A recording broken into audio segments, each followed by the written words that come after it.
This is a video for statistics, day 3. There is a calculator portion to this, so you want to make sure you have your calculator handy as we are going through this. We're going to start with this warm-up to review what we did in the previous lesson, and we are going to continue on with this in today's lesson. It says you took the SATs and the ACTs. You scored 1140 on the SAT and 25 on the ACT. You want to pick the best score to send to the colleges that you are applying to. The mean SAT score is 1,000 with a standard deviation of 100, and the mean ACT score is 20.8 with a standard deviation of 4.8. Which score should you send to your colleges? And there's a hint that says to use z-scores to determine which score is better. In our previous class, we learned how to calculate the z-scores. So take a moment, calculate the z-scores for each of those scenarios, and see if you can come up with which score would be better. And you can pause the video while you do that.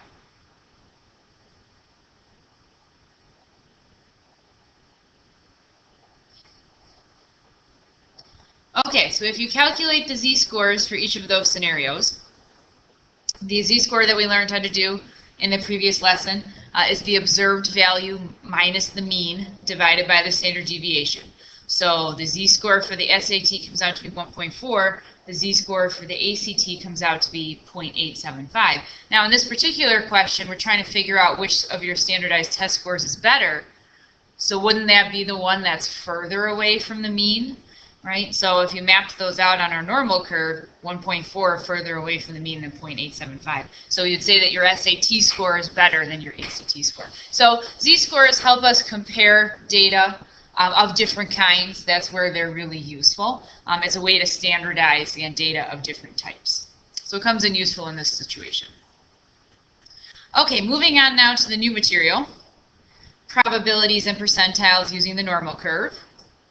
We're going to start right in with a question. Kevin's math grades are steadily improving. His test average is now an 88. The mean of all the students' test scores in the class is a 91 with a standard deviation of 3. Assume test scores in this class follow a normal distribution. And we're going to start by, again, calculating Kevin's z-score. So from the information that they gave us, the mean is 91. That's x bar for the mean. And then the standard deviation is 3, so that's sigma x. So then if we want to calculate that z-score, again, the z-score comes from taking the data value, and Kevin got an 88, right? Subtracting the mean, which is 91, and dividing it by the standard deviation. And if you put that into your calculator, you should end up getting -1. So his z-score is -1. So then we're going to interpret what that means. It says, does the z-score suggest that Kevin did better or worse than the average math student in his class? And justify. So a z-score that's negative means his score fell below the mean. Right? So unfortunately, Kevin did worse than the mean. And a negative z-score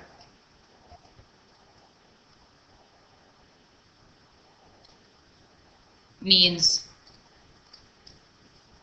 that his grade was below the mean.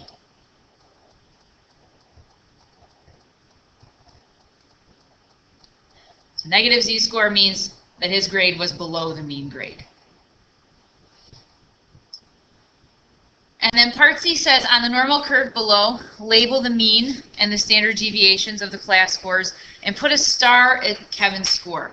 So this is the normal curve that we saw yesterday with the percentages all mapped out. And the mean always goes in the middle at 0. All right, so x bar is at 0. The mean grade for this scenario is 91. And then these numbers at the bottom represent how many standard deviations you are away from that mean. So as we go up 1 from the mean, right, this +1 value represents that you've gone up 1 standard deviation. The standard deviation for this scenario is 3, so if you're 3 points above the mean, right, 1 standard deviation above the mean would be a grade of 94. If we go down to -1, right, we're going down 1 standard deviation, And again, that equals 3. So 3 below the mean would be a grade of 88. And that's actually where Kevin is. So we can mark that with a star there. Right, so that's where Kevin is at 1 standard deviation below the mean. So part D asks, what percentage of students are doing better than Kevin? So if Kevin is here, Kevin's score is here on our normal distribution chart, that means all of these folks that are to the right of Kevin have a score that's higher than his score. So they're doing better than him. So if we mapped out, again, on this normal curve, right, there's the mean at 0. Kevin's over here at -1. Here's all the people who got scores that are higher than Kevin's score. And if we want to figure out, again, what percentage that is, that means we're going to add up all those percents on the normal curve. Okay, so we're going to add the percents above the -1. So we're going to start at the -1, and we're just going to work our way across. So we're going to take 15.0, add that to 19.1, add that to the other 19.1, right, and keep going. So then we're going to add 15, and then 9.2, and then 4.4, and then 1.7, and then we're going to add 0.5, and then we're going to add 0.1. Okay, so if you go through and add up all those percents, we can shortcut this a little bit. The entire normal curve adds up to be 100, and it's split down the middle, right? So I know that everything from this 19.1 to the right is actually equal to 50. So then if I add the 15 and the 19, that's 34.1. Add that to the 50, and we're going to end up getting 84.1%. You could go through and add those up, of course, on your calculator by hand, but just to shorten it up here for us. So 84.1% of the students are doing better than Kevin did. And then part E says Kevin is doing better than what percentage of the students? So now we're looking for where are the students that are doing worse than Kevin. So again, on our normal curve, there's the mean, right? There's where Kevin is. So all the students that have grades below Kevin are going to be to the left of where he is. So if we want to figure out what percent that is, we're going to add the percents that are below -1 to get the percentage that are doing worse than him. So we're going to start to the left in the normal curve and add up our percents until we get to where Kevin is. So we're going to take 0.1, add it to 0.5, add it to 1.7, plus 4.4, and then we're going to add that 9.2. Okay, and if you add those all up, we're going to get 15.9%. Okay, which we could have calculated by just doing 100 minus that number, excuse me. But that's how we're calculating that. So adding up all the percents until we get to where he is, those are the people that are doing worse than him. And then finally, part F says, shade the area to the left of Kevin's grade of 88. The sum of the shaded area is his percentile. So like we did in part E, right, mean's in the middle. We're at 1 standard deviation below the mean. So if we shade that to the left, right, that's the percentages that we're talking about.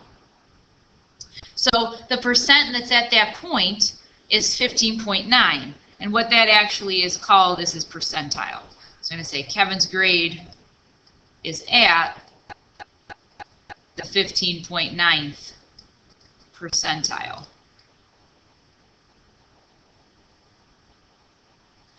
So the percentile represents all the people or the scores that are at or below where you are. That's what a percentile is. And over on the next page, we're going to write that down officially. So on to the next page, and we're going to define percentile. And the percentile is the percent of data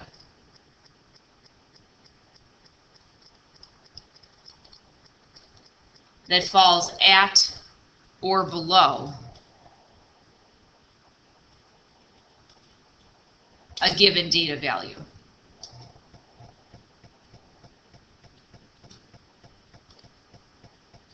So the percentile of data, or sorry, the percentile is the percent of data that falls at or below a given data value. Okay, so the at or below is the key when you're talking about percentile. Moving on to example 2. It says you took the SATs and did not receive your numeric score for the math portion. The testing service only stated that you scored at the 97.7th percentile. So that is actually useful information. If they're telling you that your score fell at the 97.7th percentile, that means that 97.7% of the test scores were either at or below your score. So 97.7th percentile means 97.7% of the test scores were at or below your score. So that's pretty good. That means you did better than 97.7% of the people, the same or better than that many people. The mean score is 525 with a standard deviation of 100. SAT scores follow a normal distribution.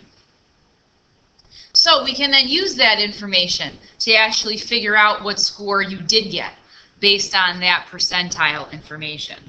So if we set up our normal curve, here it is again, and label it for this particular situation. So the mean score is 525. So and that's X bar, so that goes in the middle. Oops, 525. And then we can add and subtract those standard deviations to figure out where your score is going to fall. So if we count up from the mean, so one standard deviation is 100 away, because the standard deviation is 100, right? So if we go up one standard deviation, so plus 1 above the mean is going to be a score of 625. Right? If we add on another standard deviation, that's going to put us at 725. And if we go up another standard deviation, that's going to put us at 825.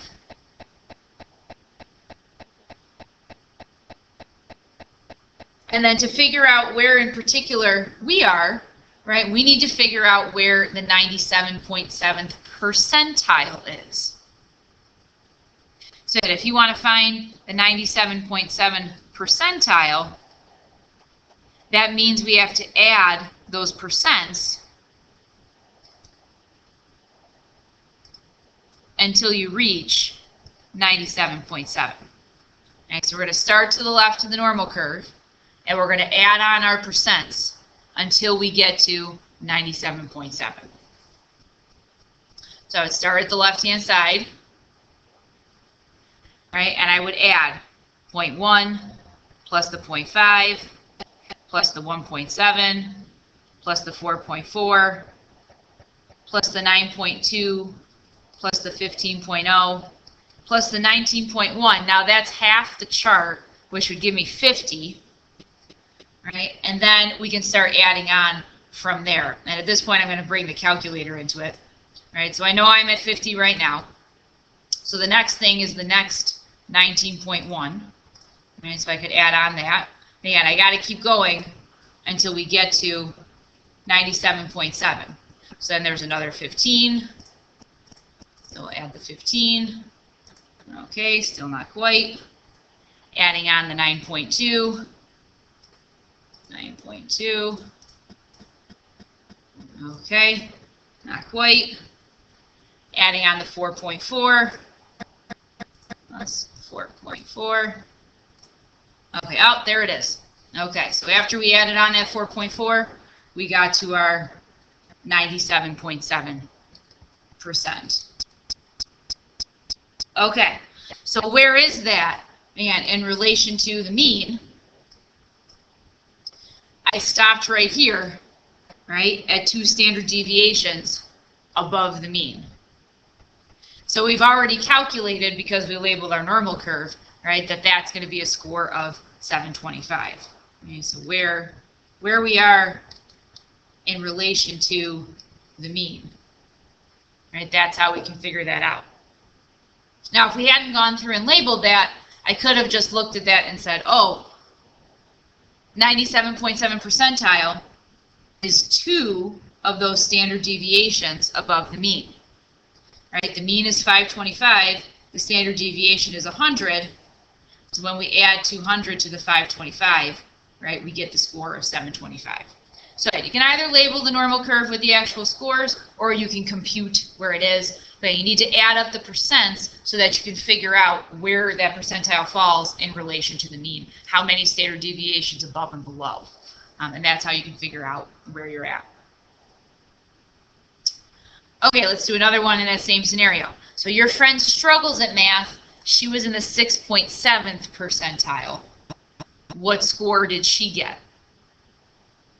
Okay, so we need to figure out where in our normal curve what corresponds with 6.7 percentile.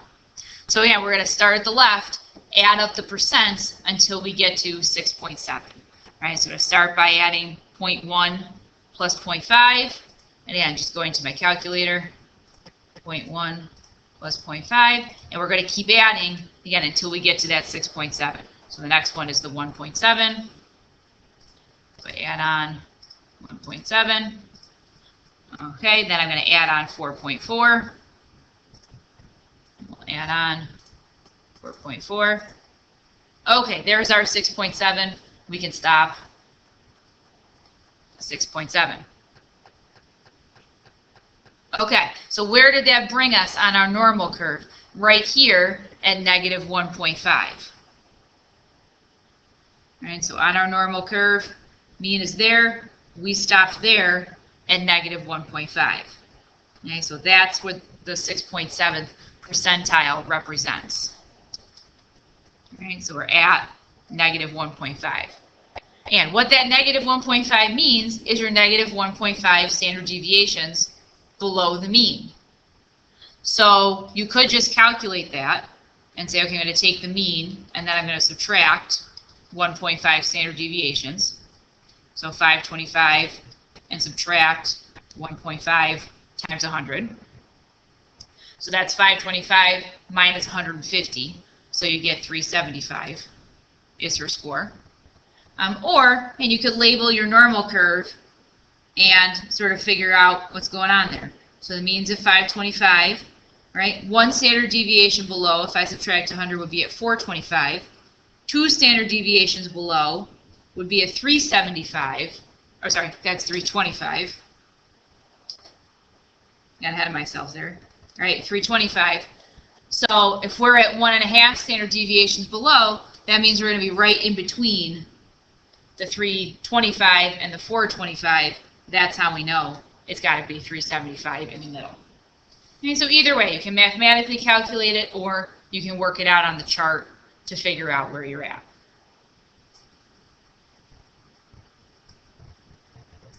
Okay, moving on to a fresh one here. The average number of pairs of shoes in a girl's closet is 6.5 with a standard deviation of 1. Assume this is a normal distribution. What percentile is Mrs. Crowfoot in if she has 5 pairs of shoes in her closet? Okay, so we're trying to figure out where Mrs. Crowfoot falls in relation to everybody else. So the average number of shoes, that's the mean, that's 6.5. And then they're telling us that the standard deviation is 1. Okay, so she's got 5 pairs of shoes. So we need to figure out where on this normal curve, right, she's going to fall. So there's the mean in the middle at 6.5. Right, if the standard deviation is 1, right, that means that at 1 standard deviation below the mean, negative 1, would be at 5.5. If I go another standard deviation below the mean, I'm going to be at 4.5. Right, but if she's got 5 pairs of shoes, that means she's right there in the middle. Right, that's where she falls. Right in between negative 1 and negative 2, that's at negative 1.5. Right, so really, we're over here at negative 1.5, and we want to figure out what percentile that's at. And percentile is at or below. So we're going to start, and we're going to add those percents until we get to negative 1.5. Okay, so based on our chart, that's the 0.1 plus the 0.5. plus the 1.7 plus the 4.4, and then we're at negative 1.5. It's actually the same as what it was here. So we end up getting 6.7%, which in this case represents the 6.7th percentile. And so percentile is at or below.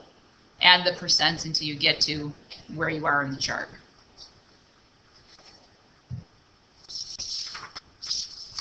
So these problems, and we had the option, sometimes we could draw the picture or we could calculate it by hand. They all worked out pretty nicely because they either fell at exactly a whole standard deviation or a half standard deviation. Of course, in the real world, not everything is going to work out that nicely. So what happens if you fall somewhere in between and you're trying to compute your percentile? So what if your score does not fall on a whole or a half standard deviation? Then your chart can't give you an accurate percentile. Fortunately, we can use z-scores and the graphing calculator as an alternative. Okay, so we're going to look at the top swimmer. So the top swimmer at FHS swims the 50-meter backstroke on average in 39.7 seconds with a standard deviation of 2.3 seconds. Assuming this situation follows a normal distribution, find the probability to the nearest thousandth that she swims her next race between 37 and 44 seconds. Okay, so again, step one, sketch your own normal curve with the mean at the center. Again, anytime the question says the normal distribution, right, that's your cue that, oh, I'm going to use the normal curve. Okay, so to draw my normal curve, I'm going to put the mean in the middle, x bar.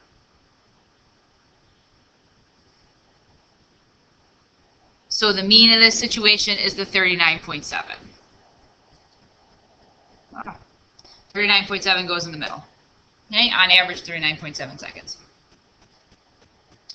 Okay, then it says place 37 and 44 on the graph to shade the area that you're trying to find. So we're trying to figure out the probability that she swims her race between 37 and 44 seconds. So 34 is somewhere over here to the left of the mean. Sorry, that was supposed to be 37.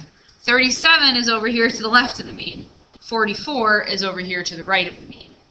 Right, and we want to figure out, basically, if we add up all the percents in between those two things. The good news is the calculator can actually do this for us, and that's where we're heading. Okay, so to have us be able to do this on the calculator, we're going to calculate the z-score for each value. Okay, so if I want to calculate the z-score for the 37, again, it's the data value, which is 37, minus the mean, which is 39.7, and divide that by 2.3. Okay, put that on the calculator, you end up getting negative 1.174 for the z-score. If we calculate the z-score for the 44, so again, the data value, 44, minus the mean, divided by the standard deviation, right, that z-score comes out to be 1.870. Okay, so I got my two z-scores for my two data values. So then we can use our graphing calculator to determine the percent of values that fall within those two z-scores, right, which is the same thing as determining the probability that a value falls within this range. So we're going to use a function on the graphing calculator. This is another one of those scenarios where it looks a little bit different if you have a newer calculator or an older calculator. Okay, so I'll show you both here. But we need to go find this normal CDF on our graphing calculator. So there's actually two things that go along with this. We'll see in a second. Normal PDF and normal CDF. The one to remember what we're doing is we're using the C because we're looking for something cumulative. Right? I'm trying to add up a bunch of stuff. So we're never going to use normal PDF. We're only going to use normal CDF. Okay, so let's go find that second vars on our graphing calculator. So we're going to hit the second key, right? The vars is over here next to the clear button. So you go over to second vars, right? And right up at the top are normal PDF and normal CDF. So we're not going to use normal PDF. We want to use normal CDF. So I'm going to enter down, right, and hit enter. Okay, so if you have a newer calculator, it's going to take you to this screen for you to put in the lower bound, the upper bound, this mu, and this standard deviation.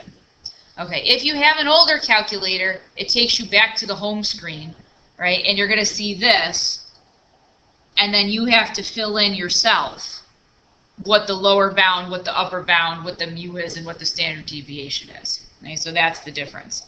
So, and the lower and the upper are the range between what we're trying to find. So we're going to take our two z-scores. So the negative 1.174 is the lower, and then the 1.870 is the upper. And if you have an older calculator, you can do negative 1.174 for the lower, and then 1.870 for the upper. And you've got to put these commas in between them. Okay, and the comma is above the 7 key, if you got to do that. Okay, then we have to put this mu and this sigma in there. Mu is another Greek letter. We're not going to worry about this too much right now. More to come on this. But for today, we're just going to plug in 0 for mu and 1 for the sigma. And yeah, if you have an older calculator, you're going to do 0, comma 1 in there. Okay, once you have this typed in the older calculator, you're going to hit enter. I've still got to get this onto my calculator over here, so let me do that. Okay, so my lower bound, I'm going to put negative 1.174. And my upper bound, I'm going to put 1.870. I want the mu to say 0. I want the sigma to say 1. Okay, and then on the newer calculator, then when you hit paste, it actually takes it back to the home screen, right? And which is what the older calculator people end up having to do by hand. Okay, so lower, upper, mu, standard deviation. Then you hit enter, right? And it gives you that value. So then what it's doing is it's adding up, again, the percents between those two values. And we end up getting this 0.849 and change. Okay, so 0.849, dot, dot, dot. Oh, then we are trying to round it to the nearest thousandth, right? So after the 9, there's a 0. So we would just keep that 0.849 in there.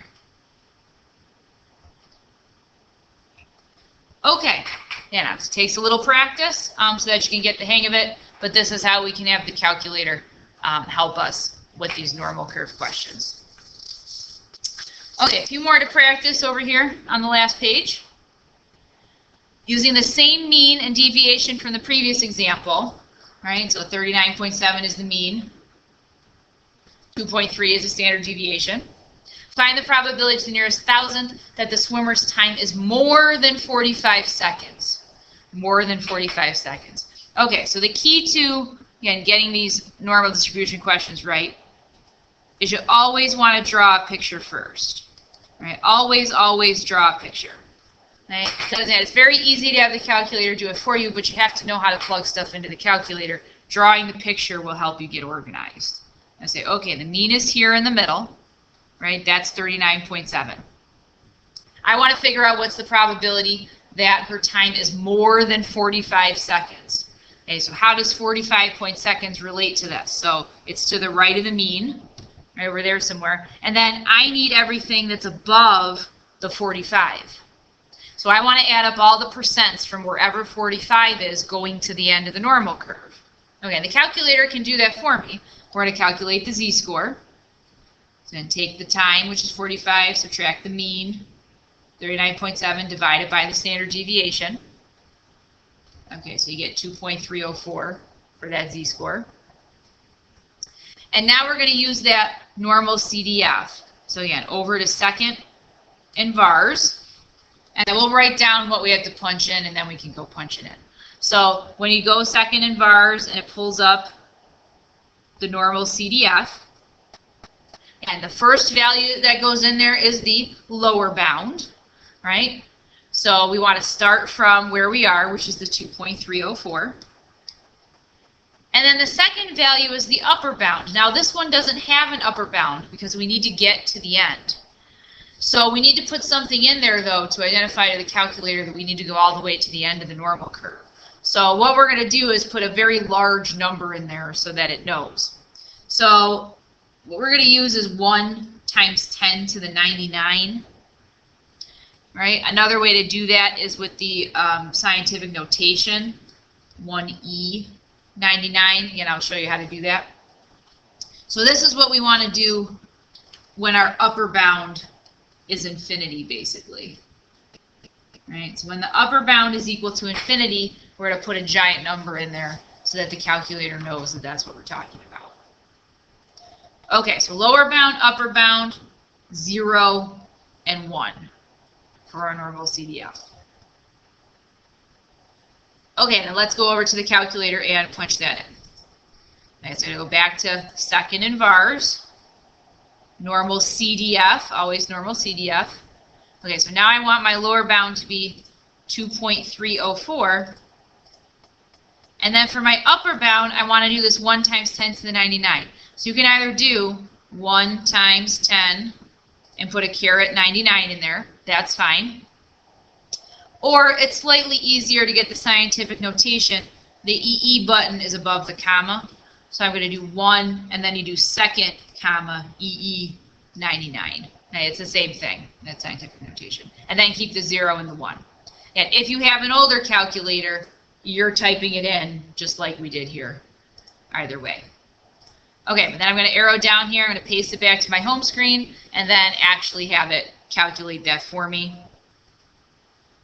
Okay, so then we get 0.0106 and change, 0.0106, ... and we're going to round that to the nearest thousandth. Thousandth is 3, right? So that 6 is going to round that 0 up to a 1, so 0.011. So that's the probability that she swims it in above 45 seconds. Okay, number 6, using the same mean and standard deviations from the previous 2 examples, find the probability to the nearest thousandth that the swimmer's time is less than 39 seconds. So less than 39 seconds. Again, we're going to draw a picture first so we can organize what we're doing. So if 39.7 is the mean, right, 39 seconds is over here to the left of it. And again, I need everything that's below the 39 seconds. Okay, so I had to calculate that z-score from where we are right now. So take the data value 39, subtract the mean 39.7, divided by the standard deviation, which comes out to be negative 0.304. And then I'm going to use my normal CDF to add up the percents, basically from the start of the normal curve until we get to wherever 39 is on there.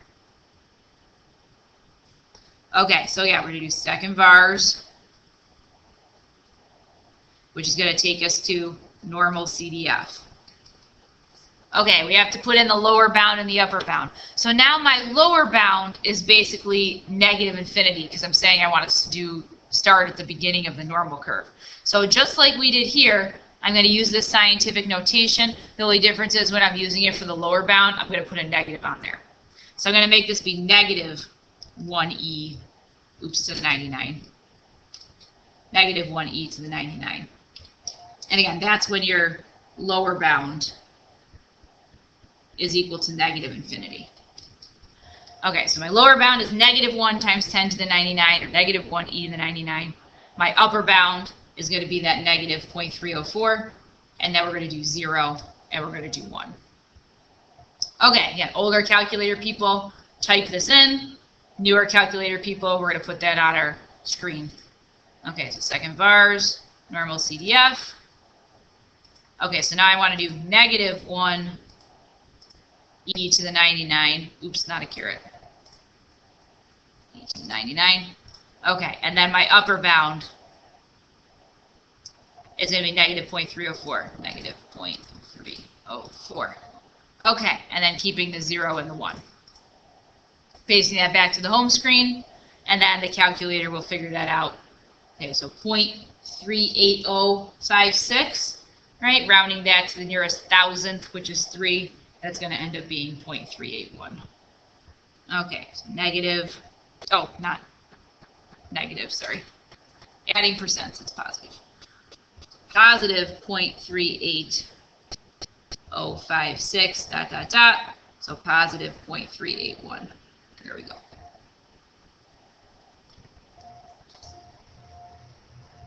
Okay, one final example. The mean score on the ACT is 20.8 with a standard deviation of 4.8. Scores on the ACT follow a normal distribution. What percentile did a person who scored at 27 fall at? Okay, drawing a picture. Mean goes at the middle. So the mean score, 20.8. We want to figure out what percentile you're at if you scored a 27. Right, so 27 is going to be over here to the right of the mean. Percentile is everything at or below where you are. So we want to add up everything in the normal curve until we get to 27. So we're going to calculate the z-score that goes with 27. So 27 minus the mean of 20.8 divided by the standard deviation, which is 4.8. And that comes out to be 1.292. So that we're going to use our normal CDF, right? So again, second in bars brings us to normal CDF. Okay, so the lower bound, again, it's going all the way to the left. So we do -1 e to the 99. And then the upper bound is going to be the 27, z-score that goes with the 27, 1.292. And then 0, and then 1. Okay, one last trip to the calculator here. Second bars, normal CDF. Oops, that didn't work. Second bars, normal CDF. There we go. Okay, keeping that lower bound, changing the upper bound to 1.292, and then keeping the 0 and the 1. Okay, paste that back to the home screen, and it calculates 0.9018. 0.9018, dot, dot, dot. So to the nearest percentile, right, again, that means at or below, which we did, but then our final answer is going to be a percent. So I want to take that, multiply it by 100. And it doesn't say what to round it to. We can round it to the nearest tenth. How about 90.2 percentile? I guess you'd say the 90.2nd percentile. It's a little strange, but 90.2 is the percentile. So they did the same or better than 90.2% of the people if they scored a 27, which is pretty good. Okay, that's the end of statistics day 3.